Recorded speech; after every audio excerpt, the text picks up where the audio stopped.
안녕하세요. 오늘은 세계에서 가장 자극적인 나라 짐 로저스의 책을 간단하게 리뷰를 해보려고 합니다. 짐 로저스는 사실 조지 소로스와 함께 과거에 이제 이름을 날렸던 투자자인데요. 최근에는 이제 투자계에서 많이 회자가 되는 인물이라기보다는 사실 이제 수많은 저서를 통해서 우리를 만나고 있는 그런 사람이라고 보시면 되겠습니다. 제가 이 책을 리뷰하려고 이제 마음을 먹은 것은 이 스템 관련된 자료를 한번 언급을 하고 싶어서였습니다. 그래서 이 책에서는 이렇게 이야기를 합니다. 앞으로 어디가 세계를 지배하는 나라가 되느냐고 누가 물어보면 나는 주저하지 않고 중국이라고 대답할 것이다. 이미 내 책 A Bull in China에서도 설명했으나 세계사에서 3분의 1 기간 동안 중국은 쭉 세계의 선두를 달려왔다.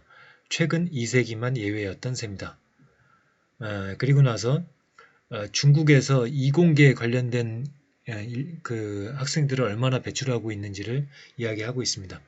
중국은 해마다 미국의 10배, 일본의 약 15배나 되는 엔지니어를 배출한다. 과학, 기술, 공학, 수학 계열의 학부를 졸업하는 학생의 수도 미국의 8배, 일본의 24배로 세계에서도 월등히 많다. 사실 이 부분이 그 미국에서도 논쟁이 되고 있죠.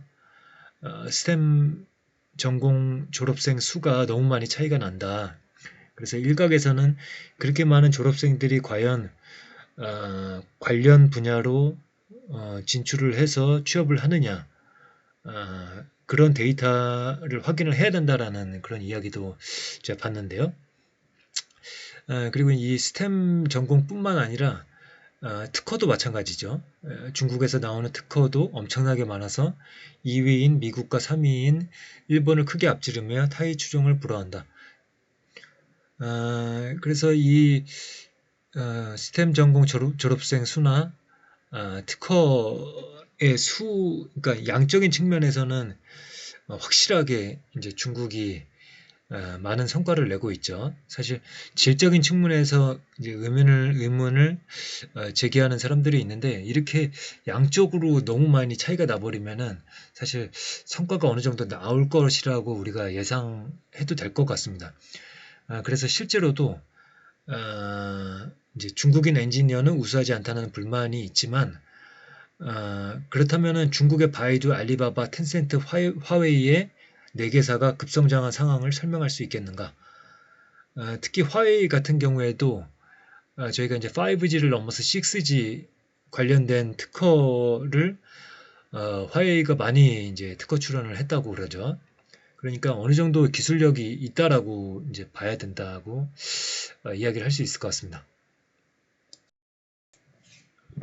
그리고 이제 중국의 독재 체제 혹은 국가 자본주의에 대해서 사람들이 이제 비관적인 전망을 하시는 분들도 많죠. 한계가 있다.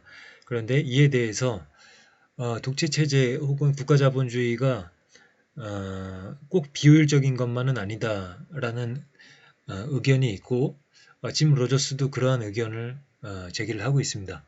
예를 들어서 일본도 일당 시스템 아래에서 성공한 나라 중 하나다. 독재 체제에서 과두제로 이행하여 일당 시스템이 되었는데 그 편이 국가를 운영하기 수월하다. 일본은 과거 50년간 사실상 일당 시스템으로 운영된 나라 중에 가장 성공한 나라라고 할 수 있다. 그래서 이제 과두제는 자산, 군사력, 정치적 영향력 등을 지닌 소수의 사회 구성원들에게 권력이 집중된 정부의 형태를 의미합니다. 지금 단계에서는 중국도 성공했다고 말할 수 있다. 중국도 과도 정치로 성공한 나라다. 덩샤오핑과 그 후의 지도자들은 아주 머리가 좋고 견식이 넓은 사람들로 중국을 위해 훌륭히 일했다. 그러니까 이제 일당은 독재 체제라도 리더십이 있고 능력이 있다라면 그 나라를 바로 이끌 수 있다라는 관점인 것입니다. 특히 이제 중국에서 이제 1인자가 되기 위한 그 과정을 보면은 아주 혹독한 과정을 거쳐야 된다는 거죠. 총서기는 대략적으로 말하면 약 9천만 명이 되는 공산당 당원의 뜻을 모아서 5년에 한 번 열리는 당대회에서 선출된다. 그래서 후보자는 당대회가 열리기 몇 년 전부터 자신의 힘을 당원에게 보여주지 않으면 안 된다. 늘 주변의 시선에 노출되면서 밑바닥에서부터 노력을 거듭하며 차근차근 승진하지 않으면 안 되는 것이다. 그러한 노력을 30년에서 40년에 걸쳐 계속한 끝에 정점에 오른 자가 최고 책임자, 즉 중국 공산당의 총서기가 된다. 어떤 의미에서 미국의 대통령 선거보다 공평한 제도다. 미국에서는 텔레비전 화면빨이 잘 받는 돈 많은 부자가 옷을 잘 차려입고 그럴싸한 연설을 하면 대통령이 되기도 한다. 그리고 제가 정리를 하진 않았지만은 이 책에서는 또 이제 독재 체제의 성공한 사례로 싱가포르를 들고 있습니다. 하지만 싱가포르는 너무 이제 작은 국가이기 때문에 적절한 사례가 될 것 같지는 않아서 제가 뺐는데요. 하여간 일본도 그렇고 중국도 그렇고 미국에 비해서는 이제 독재 시스템 혹은 일당 시스템 하에서 일정 정도 성공한 그런 성과를 내고 있다. 이렇게 보시면 되겠습니다. 그러나 이제 중국의 약점이 이제 존재를 합니다. 이제 흔하게 이야기되는 것들일 텐데요. 출산율이 낮다라는 것, 뭐 한국과 일본도 마찬가지지만은 노동 인구가 감소하고 청년 세대에 대한 부담이 증가하는 등 다양한 사회 문제를 낳는 원인이 될 것입니다. 하지만 아시아 나라들에서는 이민자를 꺼리는 경향이 있고 이는 장래 인구를 감소시켜서 큰 문제를 일으킬 것입니다. 그리고 이제 중국의 약점이라고 할 때 이제 가장 많이 언급되는 것이 중국의 부채죠. 2008년 말부터 시작된 채무액의 증가는 중국 GDP의 약 100%에 달하여 미국이 2008년까지 10년 동안에 기록한 규모의 2배를 넘는다. 일본만큼은 아니지만 엄청난 기세로 빚이 늘고 있다. 그리고 국내에 많은 돈이 묶여 있는 것. 중국에서는 국외로 돈을 반출하기가 매우 어렵다. 그래서 부동산을 사는 용도 외에는 쓸 수가 없다. 저출산화나 지방과 도시의 격차, 부채라는 과제보다 중국이 먼저 해야 할 일은 이런 폐쇄된 경제일 것이다. 그러니까 폐쇄된 경제를 풀어야 된다는 것이겠죠. 그리고 이제 위안화도 뭐 언젠가는 미 달러를 능가할 날이 올지는 모르지만 현재의 관리통화 시스템에서는 이제 힘들다고 보는 것입니다. 위안화를 매매할 수 없는 지금으로서는 기축통화가 된다는 것은 그저 꿈이나 다름없다.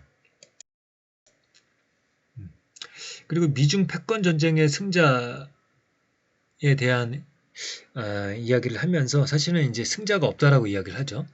역사를 돌아보면 무역 전쟁을 일으켜봤자 긍정적인 효과를 얻지 못한다는 걸 알 수 있다. 무역 전쟁을 일으켜봤자 좋은 결과를 얻을 수 없다는 사실을 아무도 그에게 설명해주지 않은 걸까? 아니면 트럼프는 자신이 역사보다 똑똑하다고 생각하는 것일까? 설마 자신의 역사를 컨트롤할 수 있다고? 그래서 이제 예를 들어서 미국산 철강의 가격이 5에서 10% 정도 상승했다고 합니다. 미국에서 가장 오래된 철강 업체는 2018년 영업이익이 전년에 비해 3배나 오를 전망이라고 보고했다. 트럼프가 국내 3만 명의 철강업 노동자를 보호했기 때문이다. 하지만 철강으로 만든 제품인 자동차와 세탁기를 사는 국민은 미국에 3억 명이 넘는다. 결과적으로 소수의 노동자를 보호하려다 미국에서 판매되는 모든 상품의 가격을 상승시킨 것이다. 무역전쟁이 절대 성공하지 못하는 이유 중 하나가 거기에 있다. 즉 소수의 노동자를 보호하려다 그보다 더 많은 사람을 고통에 빠뜨리는 것이다. 그래서 물가가 올라도 이것이 트럼프가 소수의 노동자를 보호해서 일어난 결과임을 알아채지 못한다. 그래서 이게 이제 코로나 사태 이전에 이제 쓰여진 책이라서 이 책에서는 이제 2020년에 이런 무역 전쟁의 여파로 힘든 상황이 찾아올 수 있다 이렇게 이제 예상을 했었는데요.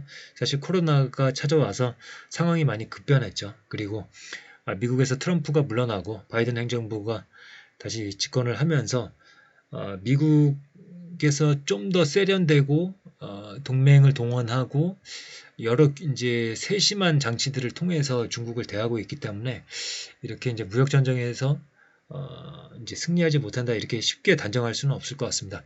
하여간 오늘 이 책을 이제 제가 리뷰를 하면서 중요한 것은 이 앞부분에 스템 전공 졸업자들 결국에는 과학, 기술, 공학 관련된 이 인력들이 중국에서 엄청나게 많이 배출되고 있다는 것이 장기적으로 봤을 때 중국의 부상에 큰 역할을 할 것이다라는 점을 한번 유념해 주셨으면 합니다. 그러면 오늘 리뷰는 이것으로 마치도록 하겠습니다. 감사합니다.